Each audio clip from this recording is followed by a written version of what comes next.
he was saying or asking for or repeating. So really addressing echolalia is very important.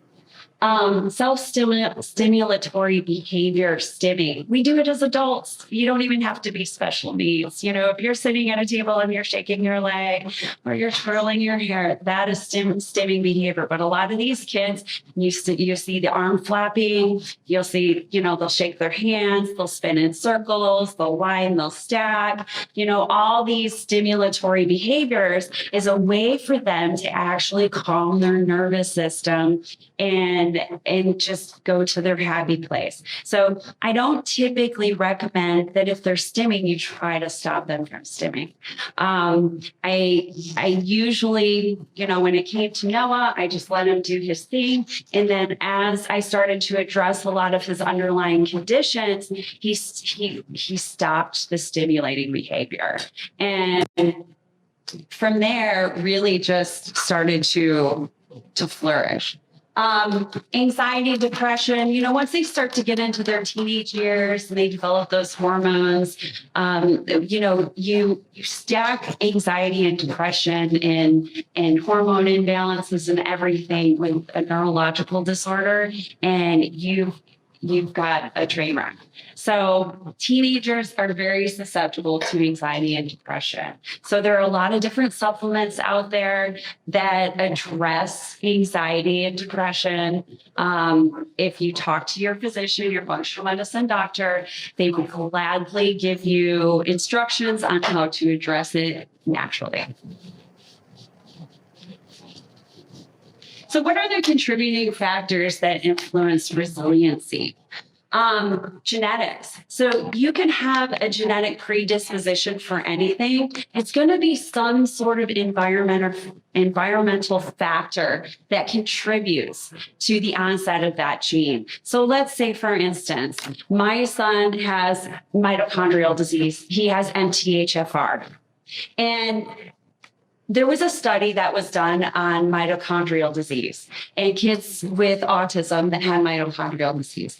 And there is a very high chance, and after the study, it came out that there's an 80% chance that a child with mitochondrial disease will regress into a state of autism if they receive their childhood vaccinations. So coupled with all those neurotoxins that happen to be in vaccinations, it triggers, you know, the onset of autism. So genetics play a huge part. MTHFR, if they cannot methylate properly, they cannot get rid of toxins properly. There's so many environmental toxins. Let me tell you, you know, you got glyphosate and everything. It's in your water, your air, your food, your clothes, you name it.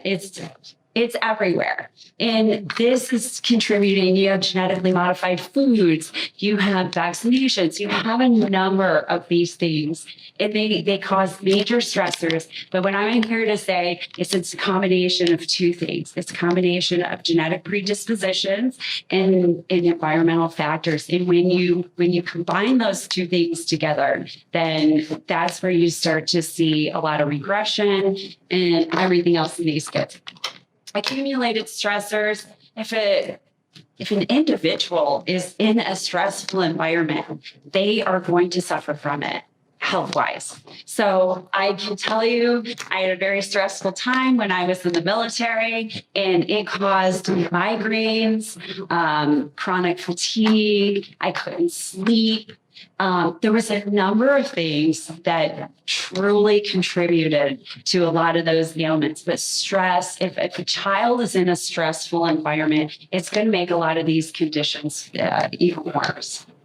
Overall physical health, you know, when you have obesity on the rise and these kids are being fed junk food and then they're surrounded by toxins or, you know, EMF, they're sitting in front of a computer all the time, then it's going to affect their overall health. Epigenetics. We've learned so much over the past several years on epigenetics and how, you know, it changes our, you know, genetics when environmental toxins, how it changes our genetics. and contributes to neurological dysfunction. Environmental toxins. We've talked a little bit about that. There's a whole plethora of them. I'm going to go over that in the next slide. Bodily functions. So you need to have proper digestion. I love having the poop talk with parents, but the kid needs to be pooping every day, or we all do, because we need to get rid of that, all those toxins. If not, what's going to happen is you're just going to reabsorb them. Liver enzymes, kidney function. If your liver is bombarded with fat, with toxins and everything, it's on an overload and it's not going to do its job. So our liver is our second brain, and it is very important that our liver is functioning properly. So we really want to focus on making sure that we don't have elevated liver enzymes. Sometimes it's good to do ultrasounds on the liver for these kids or adults. Respiratory system function, immune function, a lot of them, it's just important to eliminate toxins as much as you possibly can. We can't do it fully. I mean, you're going to drive yourself crazy trying to figure that one out.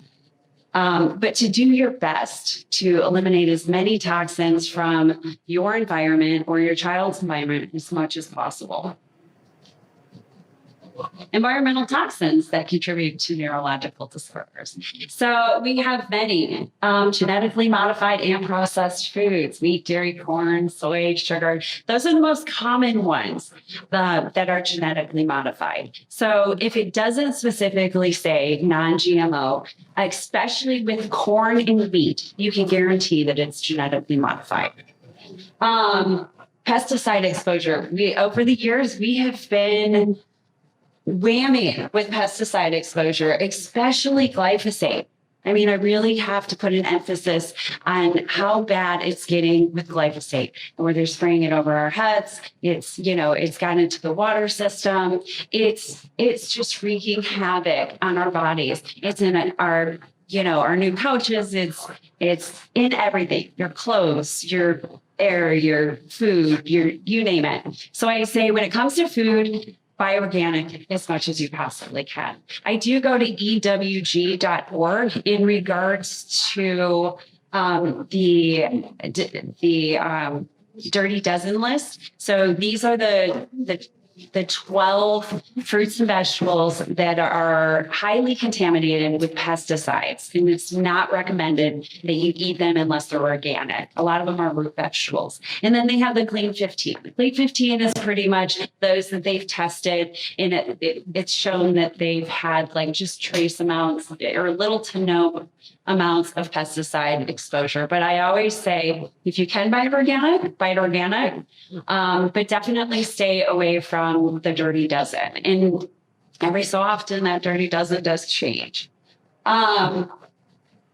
Refined carbohydrates and high fructose corn syrup and sugars. So I can't even really begin to tell you. So when I was told to put my son on a special diet, it wasn't just eliminating gluten and casein and soy. I had to eliminate all refined sugars and carbs because these things definitely affect their behavior, especially high fructose corn syrup. You have dyes in food. Red dye has been linked to behavioral disorders and ADHD and so on and so forth. Volatile organic compounds. I could literally do a whole talk on volatile organic compounds, but just know that new smell car in your car, the paint that, when you smell the new paint or the carpet, anything that's off-gassing, the Sharpie that you're using, that's, it's like, ooh, I like that smell. It's volatile organic compounds, and we really want to eliminate them as much as possible. You can also go to ewg.org in regards to finding household products, cleaning products, detergents, so on and so forth, to eliminate the VOCs in your home and in your environment, and really just staying away from them as much as possible. The exposure to heavy metals. Aluminum, mercury, lead, manganese, cadmium, arsenic, to name a few. we have heavy metals in our air. If somebody is cremated and they have amalgam fillings, it goes airborne. I mean, they spray chemtrails over our head. We're way over vaccinated. All these different heavy metals. So it's really good to test those metals in your body, to have a test done, a heavy metals test, to see where you're at, to see if anything is really alarming. And then you could do natural forms of chelation. I always say the best one is like Medical Medium has a heavy metal detox smoothie, and it has like wild blueberries, spirulina, barley grass juice powder. I mean, all these different things that are chelators, and then it has a binder in it. So when you chelate the body, when you get rid of those heavy metals, because what happens is they store in our fat, and you need some sort of chelator. So they do have a chelating agents. So you can use a chelating agent to chelate the body, but you can also do it naturally to just get rid of them. But you also want something to bind onto them, like charcoal or Atlantic dulse. Vaccines and pharmaceuticals. I cannot stress enough how we should just trust our God-given ability to fight off infection and diseases. Our bodies were created to heal itself. And unfortunately, the vaccine industry, the pharmaceutical industry, is a multi-billion-dollar business. And there have been so much research and so much studies. I say, read The Real Anthony Fauci by RFK Jr. if you really want to go back and have a good history of it. But these kids receiving 72 plus vaccinations in their childhood schedules is not normal. And it's alarming. So what's happening here is we have an epidemic of neurological disorders, and not just autism. So many different neurological disorders. They're getting, I always say it's a spectrum. And somewhere, almost every child who has been vaccinated is somewhere on that spectrum. They might be the high functioning ADD, ADHD, or they might have, brain fog, so on and so forth. But really just being conservative. And, you can talk to your doctor more about it. I would recommend if you're going to do that, to talk to a functional medicine doctor or to do your own research. Don't believe me. Do your own research. You have to keep digging. Don't Google it, because it's been way censored as to what it is that you can find on Google these days. But to really do your research, because there's never been a real study. No placebo trial done on a single vaccine ever created. So I was always taught in biology that, you have your control group and you have a placebo group. So you have a comparison, you have something to compare it to. If not, to me, I wasn't taught that it's not a real study. So in the history of vaccine research and studies, there's never been a placebo group. So I'm saying, do your research. Don't believe me. Don't believe the experts.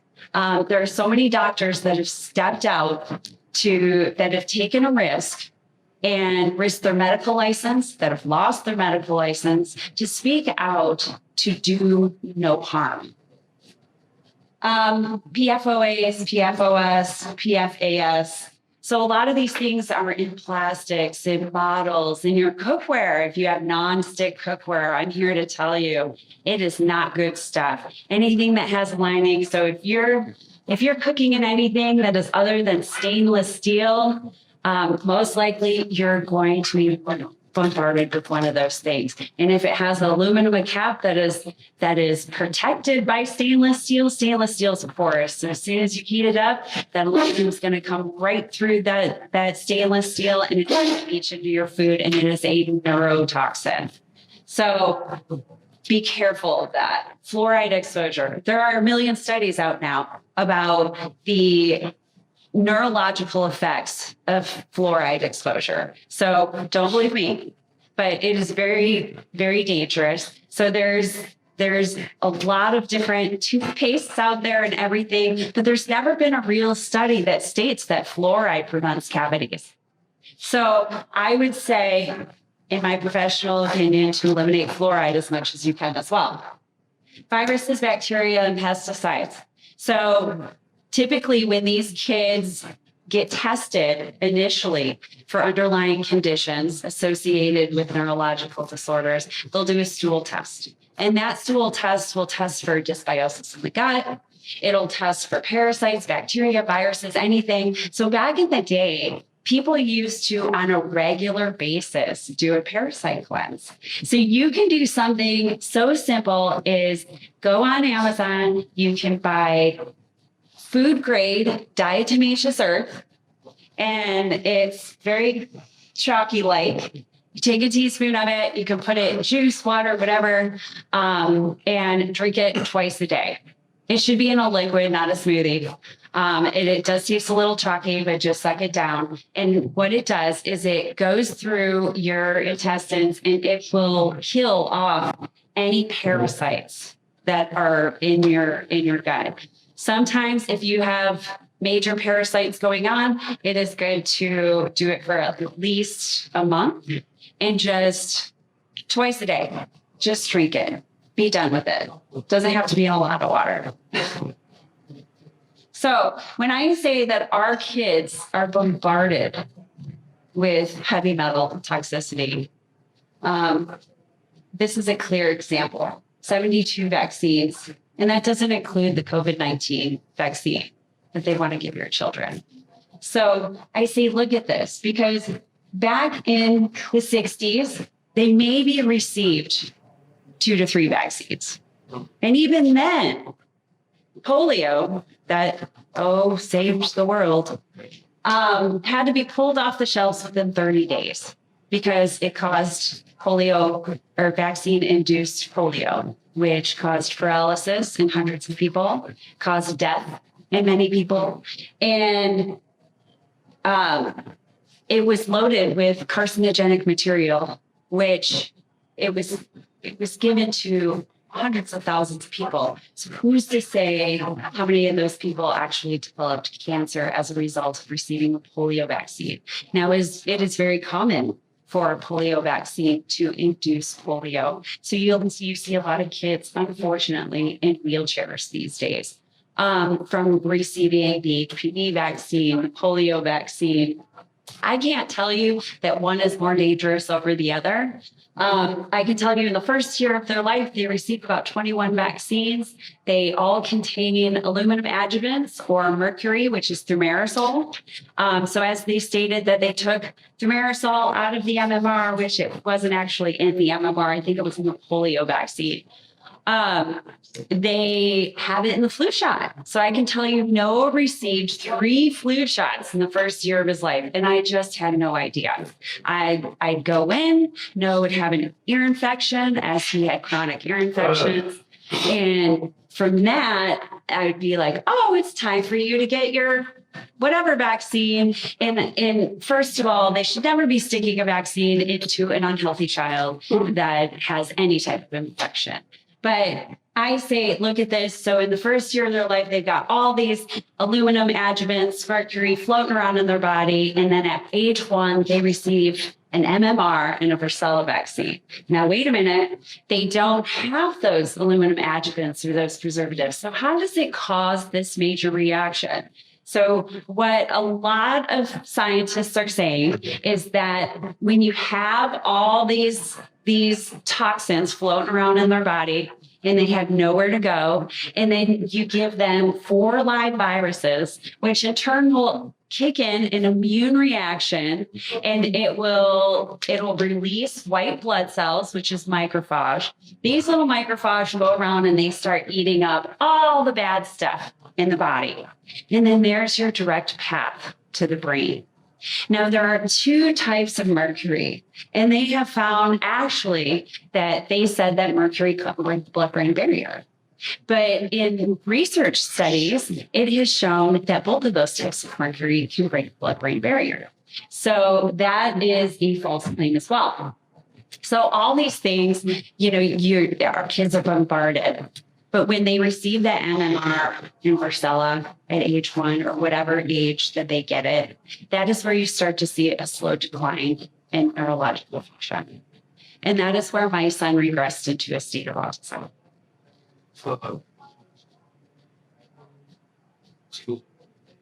And again, I tell you, don't believe me. Do your research. I spent years getting a PhD in how to heal my kid and how to keep toxins out of him. And if it wasn't for me doing the work, then I'm not sure where my son would be today or if he would be functioning. I had a lot of assistance from God's angels, and every time that I thought it was the end of the world, God would just send an angel my way. So I always say, don't disregard the power of God and what he can do for you, as long as you ask. But be careful what you ask for. Advanced treatments and therapies. So there's so many out there. I could write a whole book on biomedical intervention. In my book, Warrior Mom, I do write in part 3, I talk about the different biomedical intervention that I used for my child. First and foremost was an anti-inflammatory diet, removing wheat, casein, soy, sugar, corn, refined sugars. And so my son's gut could heal. So he could have nutritious food that was actually feeding his brain. So then so many people are like, well, then what do you eat? And it's a really easy answer to that question is, we have food. So God put food on this earth that we grow, or even if you eat meat or you fish, whatever, for us to eat. And that's what our bodies are able to digest. But all these other things that are processed, genetically modified, you name it, we don't know what to do with it. So our body starts going haywire. Hyperbaric oxygen therapy. Now, so this is where oxygen is administered in a pressurized environment. So when we breathe oxygen, it only gets to the surface of cells. And when we go into a pressurized environment with 100% oxygen, then what it does is it pressurizes that oxygen to the blood cells that don't receive it. And so that aids in healing and repair. But I do heed a warning. A lot of these children cannot clear their ears. They have to be able to clear their ears. I was very fortunate that at that time, because of Noah's chronic ear infections, that he had tubes in his ears. So I could shove him into a hyperbaric chamber and I had no problem. He didn't have to clear his ears. It was already cleared for him with the tubes. So it was very important that parents know that these small children have to be able to clear their ears. If not, it can cause major damage to eardrums. But do I believe that it contributes to healing in so many ways? Absolutely. So it assisted with my son's behaviors, like we had less behaviors, a lot more motor function. It was just a great form of treatment. Supplementation. There's a whole gamut of supplementation, but you really want to make sure that you get with a functional medicine doctor. They do those blood tests, they check for what you're deficient in, and from there, they address that. So at first, Noah was so coated in yeast from antibiotics every month from ear infections that we couldn't get vitamins and nutrients in him. So they had to be administered via IV. So from there, once we started to get rid of a lot of that yeast, I could give him supplementation. But I did it according to my doctor's recommendations of what it was that he lacked and what it was that he needed. Because you can literally walk into a supplement store and get lost, and people can tell you what this, and this is for. But and you could take it, but then you might not need it. So, I really say get those blood tests done and check to see what you're deficient in and what you need. Antifungals and probiotics. So a lot of times when these kids have so much yeast in their gut, a doctor may prescribe antifungals. Super important because antifungals will help and assist in getting rid of the yeast, but it's not going to do it all on its own without, eliminating those foods that yeast feeds on, which is a lot of carbohydrates and sugars. And then replacing it with the healthy bacteria, your probiotics. Ozone therapy. I am a firm believer in ozone therapy. So especially for those that have pandas. So my son went through a series of IVIGs, which are really expensive, along with more antibiotics. When IV ozone it worked tremendously. So there's different types of ozone therapy. So one of the many is IV ozone. It's where they draw the blood out, they mix it with O2. So ozone is O3. So it takes one of those oxygen molecules, it breaks it in half through a machine and turns it into O3. Now, it's not the type of oxygen that you can actually breathe. You don't want to breathe in ozonated oxygen because it can damage the lungs. So you can do nasal insufflations as long as they know how to hold their breath, and so it doesn't go into their lungs. And what it does is it'll kill anything up in the nasal cavities. Really good for killing off staph and marcons and mold and all those things. You can do all different kinds of stuff. They even have far infrared beds or units. It's where you can, when you heat up the body, opens up the pores, and the ozone will enter that way. And then there's vaginal,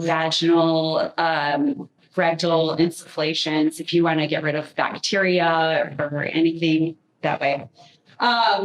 But ozone therapy is really good. And it's very similar to hyperbaric oxygen there, but it's really just getting in there, mixing it with the blood. So it's killing off all the bacteria and the viruses in the blood and, assisting in healing. So high dose vitamin C therapy.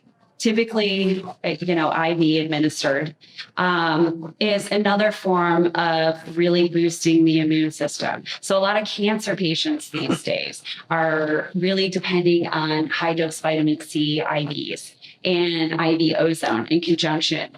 And so it's just another one of those ways to support the immune system. Stem cell therapy. So there's three different types of stem cell therapy.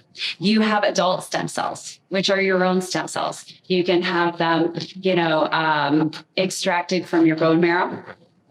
You can get them from your cord blood. If you're a parent who saved your child's cord blood, but you can also get them from aborted fetuses. So when Noah was younger, what we did back then it was called the Bradstreet protocol. Dr. Bradstreet had 2 autistic children. And he came up with a protocol that was really working well for these kids to administer GC-MAF injections, which is GC proteins, macrophage activating factors. So I've already told you how macrophage go around and they eat up all the bad stuff. So we did that for 3 months, and then we went for fetal stem cell therapy. Now, even though I saved my son's cord blood, and the best type of stem cell therapy is going to be adult stem cells, using your own stem cells, it's FDA regulated and it's not approved for autism, so I have no access to it. So we had to go outside of the country and do fetal stem cells, which I can tell you, I had a kid who could not hang on to a monkey bar. He could not balance on a swing or on a half moon ball. He couldn't jump off 2 feet. He couldn't climb a rock wall. He couldn't do any of these things. Within 30 days of receiving stem cells, my son graduated from occupational therapy, and I had a laundry list for them that they were, listen, if he does this, and this, then I'll let you graduate him and I will sign off on it. And he did. So we got back from Europe and Noah wanted to go to the fair. They had this massive rock wall. And he's like, Mom, I really want to go on this rock wall. And I'm like, okay. So typically Noah would get on the rock wall and he would freeze. He wasn't coordinated enough to climb it. He wasn't strong enough to get to the top. And it was always a meltdown, because he couldn't accomplish those things, which was really sad. He flew up that rock wall. I literally fell to my knees and cried. So that was a huge, huge thing. A month later, he was able to go back and forth on monkey bars. He was able to balance. He was able to tie his shoes, and he could dress himself. He could do all these things that he couldn't physically do before. So, but it was a certain protocol. And unfortunately, I can tell you that I feel as though this protocol and this research cost Dr. Bradstreet's life. But there's so many doctors out there that will assist with the protocol of stem cell therapy, chelation therapy. So here's another. So chelation. A chelator is a substance that is administered to the body so that all the heavy metals that typically store in our fat can be released and we can urinate them out. We have natural chelators. Certain foods like wild blueberries. We have, cilantro, spirulina, barley grass juice powder. There's so many different things that help chelate the body. And you can do IV chelation. I honestly, personally don't recommend it. I think it's too much heavy metals that flood the bloodstream into the body, and it's a toxic overload. If there are so many different ways to chelate. So you can do a compounded capsule, EDTA, you can do DMSA, suppositories for children. They can do chelation that way. Or, there's so many different supplements that help chelate. There are smoothies like the heavy metal detox smoothie that naturally help chelate. Zeolite spray is really good for natural chelation. But my advice is if you're going to do any of the harsher forms of chelation via IV, compounded substances, EDTA, DMSA, is that you take a binder, your child takes a binder. Because once those heavy metals release into the bloodstream, we want something to bind onto them like a charcoal or Atlantic Dulce as to where it eliminates it from the body and it's not floating around, creating havoc. Neurofeedback and EEG biofeedback. So this is where they do a brain scan and they determine, so they put this little video device on them and they determine different exercises for the brain that target the part of the brain that is affected. And so many people and children have benefited greatly from neurofeedback on many levels. But it's definitely, it's tailored towards the individual. Low-dose naltrexone therapy. So naltrexone in its full dose form is typically for addicts. So it's used for drug users, alcoholics, to get them off of drugs, because if they take it and then they take the drug, they usually get very sick. But 1/10 of the amount of naltrexone is good for boosting the immune system. So I can tell you we did low-dose naltrexone therapy for my son. It's a compounded prescription, and it helps boost the immune system when the immune system is at its low function. Magnetic resonance therapy. This is another type of brain therapy that really targets the brain and helps you assist in working with those parts of the brain that are not firing properly. CBD enriched cannabis and in some cases with trace amounts of THC. This really helps with inflammation. CBD helps with seizure disorder. THC can help with severe behaviors if there's no other way to calm them down. We never had to use THC with NOAA. I think we've used CBD in regards to taking down the inflammation on our bodies, and it's really good with that. There's so many other different types of therapy, ABA therapy, applied behavioral therapy. I always say it's the reward system. Listen, if you do this, I'll give you this. So pick up the books, go to the classes, because if you're not doing it yourself with your children and you're just leaving it up to a therapist to take care of, then it's usually not as beneficial as it should be. But typically, it really, really makes a huge difference. Spelling to communicate. So the non-speakers of the autistic and neurological world, this is so important that they learn to communicate, because they are trapped in this body and they are unable to communicate. So getting therapy that teaches them different types of forms to communicate, pointing to a board, doing sign language, whatever it might be, it is so important, because they feel so trapped, and they are highly intelligent. So you may walk by an individual, and I've met them, so many of them, that you would think, as we would call in the old days, as mentally retarded, because they're looking around, they're not home, they're not speaking, but they're in there. They are in there, and they are so smart. So if your child is staring all over the place and is non-speaking, I highly, highly recommend you watch the documentary Spellers and you get them spelling to communicate therapy. Then there's occupational therapy, physical therapy,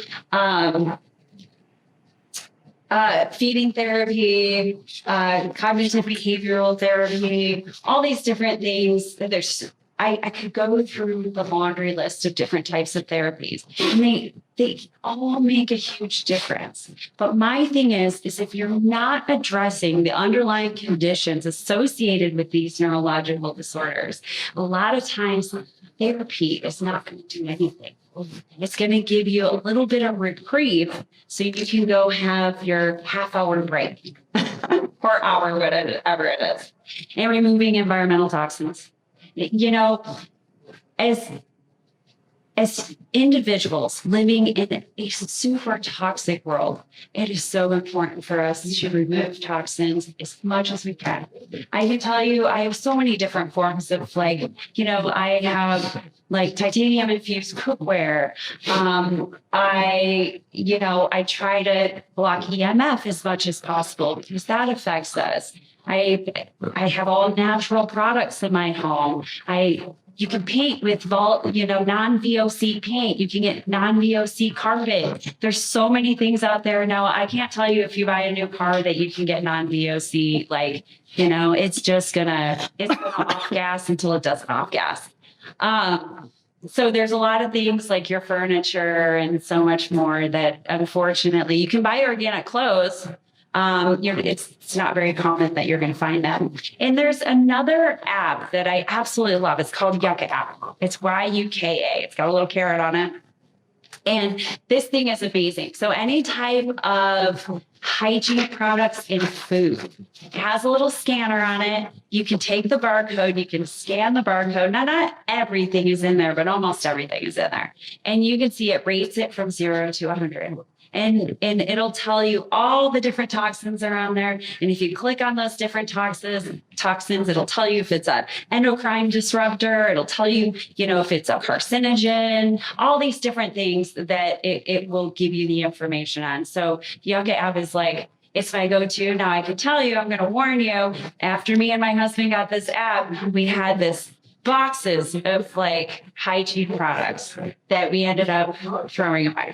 So I just warn you that everything in moderation, if possible, and just eliminate it whenever you can. Even your water, you can scan a bottle of water. You can tell if it's just crappy filtered water or whatever, or toilet water, or if it's actually really good spring water. So I always recommend, if you're going to buy bottled water, to reach for spring water, because you can guarantee that that's probably the better water.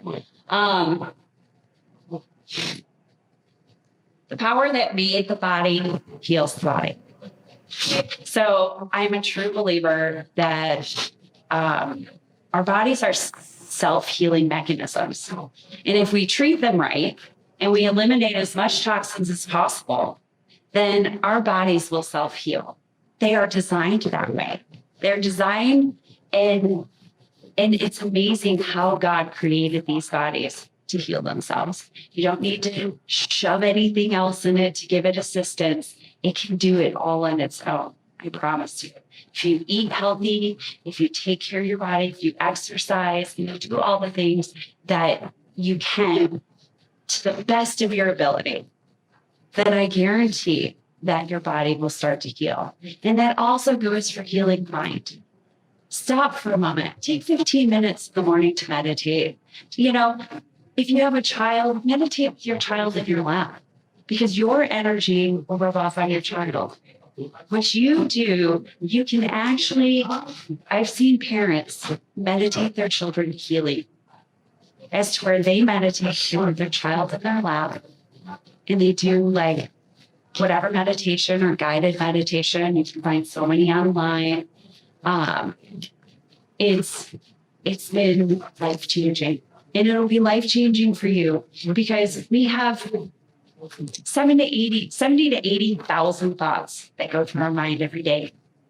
And if we just calm our minds, we just slow down for a minute, even if it's 10, 15 minutes, whatever time you'll take, then that gives the body time to regenerate and to heal itself. And then that'll ground you.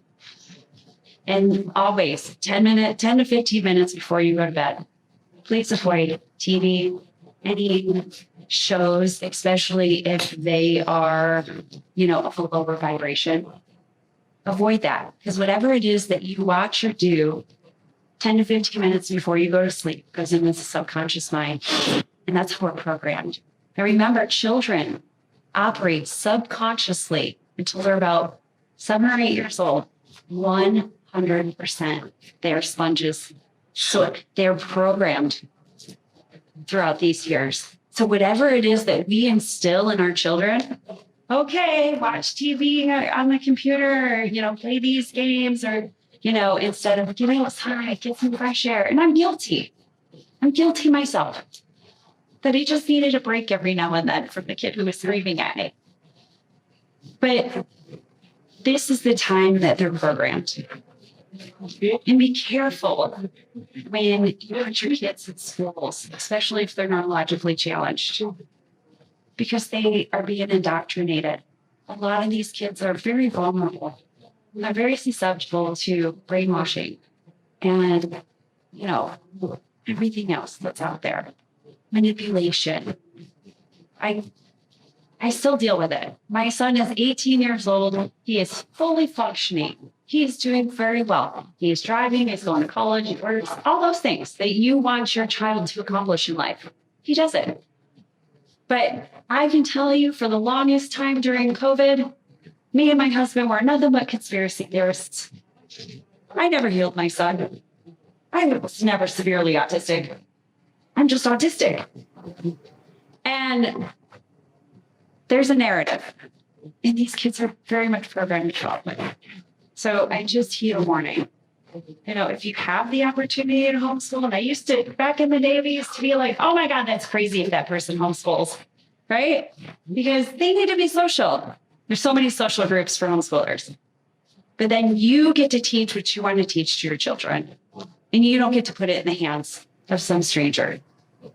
I spoke to a teacher at this conference, and she said you'd be so amazed by what they were programming us to do as teachers until she quit. The books that are in schools, they're learning about sex in preschool. We shouldn't be learning about sex in preschool. No, that's not right. And it's not their job to teach them that. So hold your children close. It's very important. So, that's it. All right. Well, anyway, the Autism Health Summit is a parent-driven 2-day conference full of amazing speakers. I can tell you it's probably a little on the controversial side, but super amazing. And you can go on autismhealth.com to register. You can register virtually. You can go in person. This coming year in February, it will be in San Antonio. And it's an opportunity for parents to meet other parents. It's an opportunity for parents to get facts. How to address underlying conditions associated with neurological disorders from doctors who have been doing this for years. I'm not a doctor. I was trained and went to college for complementary and alternative medicine. And I had to quickly get a PhD in how to heal my kid. And I always say there's three types of parents. There's those that'll go the distance, they'll travel near and far, and they will break all the rules. They'll do whatever it is that they have to do. They'll barter for treatments, they'll sell stuff. They will not make excuses as to why it is that they can't get this treatment for their kid. And then you have those parents that are, middle of the road, and they're like, oh, well, maybe I'll remove gluten today. My doctor said that he should be on this medication, but I don't really know what the underlying condition is. So we're just going to put a Band-Aid on it because I'm going to choose gluten. And then you have those parents that are the Eeyores of the world, as I call them, the victims. Woe is me, my kid's got autism. And I could tell you that's not serving these children because it's not an easy job. Healing these children and turning them around from a severe neurological condition is not an easy job. So, and people ask me, well, what's the one thing that works? There is no one thing. There's no one pill that cures all. And I'm here to tell you that. You can keep looking, but I threw everything at my kid but the kitchen sink. If somebody said, oh, there's this new treatment, okay, but I don't have the money, right? So I bartered for treatments. I negotiated. I sold. If I owned it and I could pick it up on eBay back then, it was sold. And I did whatever it was that I had to do to heal my child. Because I'm not attached to stuff. It's earthly stuff. That's not what's going to make me grow as a spiritual being. And we're all spiritual beings having a temporary human experience. How it is that you choose to do life is up to you. You're in choice. So my son gave me purpose. I can truly say that I'm so grateful for the road that I've been down. Even the times where we lost everything. We lost our business, our home, everything in the same year that Noah was diagnosed with autism. But not a single person could say no to me because I set a clear intention to heal my son. And that was exactly what I did. So do your own research. Don't listen to me. Don't even listen to the professionals. Do your own research. Become that research junkie like I am. There's so many books now, especially since COVID, that are out that you can read. That I maybe had like 3 that I was able to go off of. And then I had to just start researching science and how this linked to this. But there's so much out there today. Don't go to Google. It's not going to help you. Be careful what you put on social media. So in closing, these kids are all amazing, beautiful, spiritual beings. And they're all on their own journey. So at one point, because my son is 18 years old now, he's driving, he's doing his own thing, I had to let go and let God take over. And understand that he's going to make his mistakes. He's going to fall on his face. He's going to have his struggles.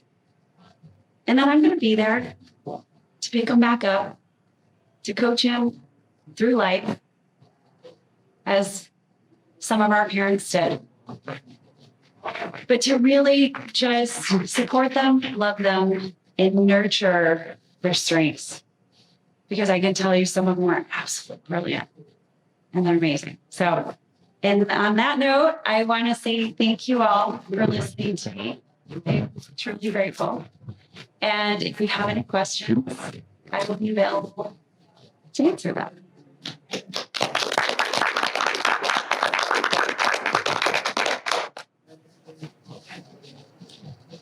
Any questions? How do we help? How do you? I worked in a school district. I worked with special ed kids. I've got autism, have Down syndrome. And so now in an older stage of my life, and I have friends with children with disabilities and have vaccinated. So I just keep thinking there's got to be something that we can do to help. I don't want to go back in the school district. I want to, Right. respite or, just start And there's so many wonderful organizations out there that truly need the assistance. Depending on what state are you in? I'm here. Oh, so you're Las here. Vegas. Okay. Yeah. It's looking for those local organizations. I mean, really, social media, even though it's so censored and it's an absolute shit show today, it's still a great tool to reach people. You have to be careful with how you word it. Right. So, I just want to bring them all home and say, come on, let's I know. mom and dad go out to dinner. So my husband assists with child trafficking and capturing all the bad guys, and then I'm the one who assists parents in healing their children. Educate them. So you know what? You can refer them to my book. You can refer them to all the plethora of books that are online. Tell them to read their books. Tell them to do their research. Don't be afraid to speak to those parents. Speak from the heart. When you speak to them from the heart, listen. And those that don't, they're on their own beautiful journey, right? But to truly I say educate. My job is to I didn't write a book to make money, because if you knew what royalties are, if I could break even, I'm happy, right? But I wrote it as a guidebook for parents who just don't know what to do. I was scared and I felt alone, which is why I wrote my story. I had no idea what to do next, which is why I wrote part 2 in my book of here are all your state resources, here are all the resources, here are some great organizations that are helping people, so on and so forth. Here are some organizations in the state. Wait a minute. And part 3 was all like different types of biomedical intervention that I used for Noah and a few more. Because I tell you, as you walk around these different conferences or go to these different conferences, you find a lot, there's so much out there. And when they say, I can cure your kid or I can cure that child, don't believe them. Because there just is no one size fits all. It's the widest spectrum.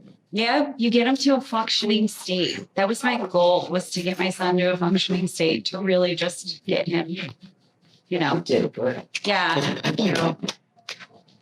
And what age you think there is no way to get them functional? So I always say that there's always hope. Okay. There's so many different treatments out. Now, there's a small window, you're right, to get these kids to really function and to clean up their guts and get them to a certain level as soon as possible. And that's probably up to about age 7, 8. Because, here's where their brains are developing and they are, they're coming into their own. But to really decrease the toxic load, to feed them real food, to give them nutrients, which makes, which help them thrive, to get rid of all that garbage in the gut, to eliminate the GMOs, the processed foods, all that stuff, as young as possible, because that's where they're programmed. So, like I said, they're operating on a subconscious level. They don't learn to be conscious until they're about 8 or 9 years old. So subconsciously, the younger you program them, the better. And once they become adults, there's so many, there are a lot of these kids who are non-speaking, very dear friends of mine who had teenage adult children that couldn't communicate. And then once they learned spelling to communicate, they were like, oh my God, I feel like I've been trapped for so long. So there's so many different, so if it's I always say the more you eliminate the more you address on those underlying conditions, which is why I always say address the genetic components as well. If they have MTHFR, if they have mitochondrial disease, any of those, all those things will definitely contribute to them leading a healthy lifestyle. And diet's always key. I can tell you my kid's 18 years old. And he's like, listen, Mom, he's like, there's all this food that you never fed me as a kid that tastes super good and it's addictive. And I'm like, that's because it's not food. But I can only teach you so much to some extent, and you're going to have to learn on your own. Just got to trust the process that somehow will, come back to the lighter side of things, right? But I always say, to never give up on them. I just work with autistic too, like with the surgeries, and a lot of the because they do surgeries like office, not surgeries, that's the word. Yes. And it's autism.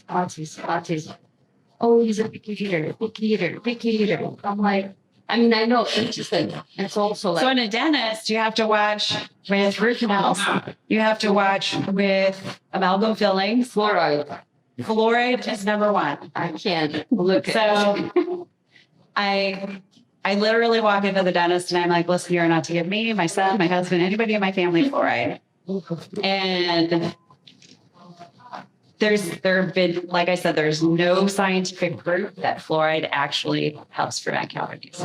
They have some great toothpaste out here though. So that's like silver toothpaste that I use. I love it. what is it? Not advertising for that, but I absolutely love that stuff. So, There's a blue dot. I have a question. Have you heard of Renova worldwide? Renova? Yeah. Maybe you want to look it up. It's called EMP Power Light. Their light sticks. It's good.